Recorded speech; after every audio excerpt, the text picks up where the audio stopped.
soared over the scene, only half a mile from the public square. Cars hummed along the surrounding streets, calm now that the morning rush hour had ended. She could work in relative, if chilly, peace. Maggie observed their young victim. He lay facing the sky, eyes unable to shut against the precipitation. He wore jeans, a T-shirt, and a satin jacket that would have been at home inside a disco circa 1985, with thin padding unlikely to be much protection against Cleveland weather in mid-December. Maggie put his age at about 25. He had brown hair, brown eyes, and a deeper hue to his skin even with the pallor of death over it, possibly mixed race. His hair was cut short, no apparent piercings or tattoos that she could see.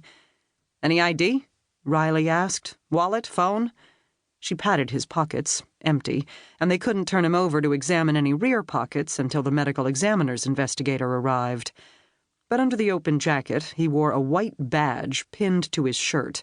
It had rounded edges and red letters which said only, Evan. A streak of red dots crossed right over the V and continued along the shirt. Maggie noted some round stains on his chest and abdomen and an irregular blotch over his collarbone. Riley said, "So somebody shot him?"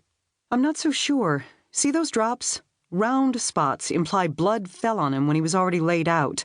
I don't know why a gun would be that bloody when it wasn't close enough to leave a jagged hole or the powdery soot of fouling. Unlikely that enough tissue would get on the barrel to drip off later." Jack had followed her reasoning. "So you think it's a stab wound?" "That is my guess, but I can't be positive either way. Autopsy will tell. But a stab wound would make more sense if the killer stood here for a second while blood dripped off the weapon and caused those spots. They didn't come from the victim's hands. They're clean."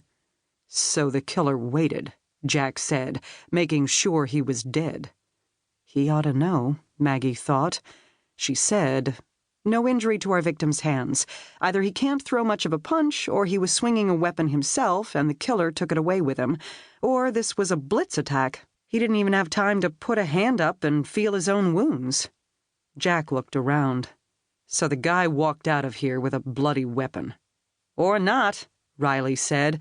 "We'll have to check those cans at the exits." The patrolman had been checking his social media, but listening as well, because he immediately put the phone away. "Me? Lift the lid off, but don't touch anything inside." As the young man walked off, Riley said, "If it's not there, we'll have to search the whole grounds. Lucky for us, it's not a big cemetery." Maggie continued her usual crime scene examination. She took close-up photos of the victim's hands, without moving them. His right palm lay up, his left palm down. As she had noted, no torn nails, no bruising, no bloodstains. They seemed in fairly good shape, the skin smooth. Whatever the guy did for a living probably didn't involve heavy manual labor. They were bare, something she never understood since she pulled her gloves out of the closet as soon as the temperature dipped below 60 and wished she could get them out of her pocket now. Even 2 layers of her thin latex gloves didn't begin to insulate against the chill. Riley said, as if thinking out loud, "We should check the entire cemetery anyway. This guy was probably walking home from work or from the bar and somebody saw a target. There could be homeless camping in here. Handy stone walls to hide behind, nice and dark at night. Not a place that cops or pedestrians would be scoping out on a regular basis." Maggie said, "In winter? I'd think they'd want to be near a steam grate or up against the window of an occupied building. I can't imagine anything colder than a cemetery in winter." "Yeah, the only people around have 0 body warmth." Riley chuckled at his own joke. "But break into one of those little mausoleums and you could probably start a small fire without anyone noticing. Or maybe your standard mugger saw this guy taking a nice isolated shortcut.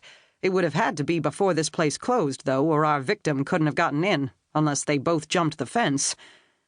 Maggie took in the victim's pants and shoes, free of scrapes.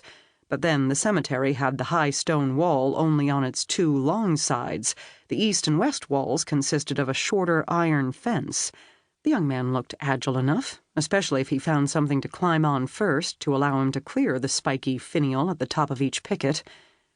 Jack walked around the large headstone behind where the victim lay and alerted her to the slim wallet lying up against the back of the stone, protruding from the gathering snow. After Maggie photographed it in place, Jack gloved up and opened it. Riley, knees creaking.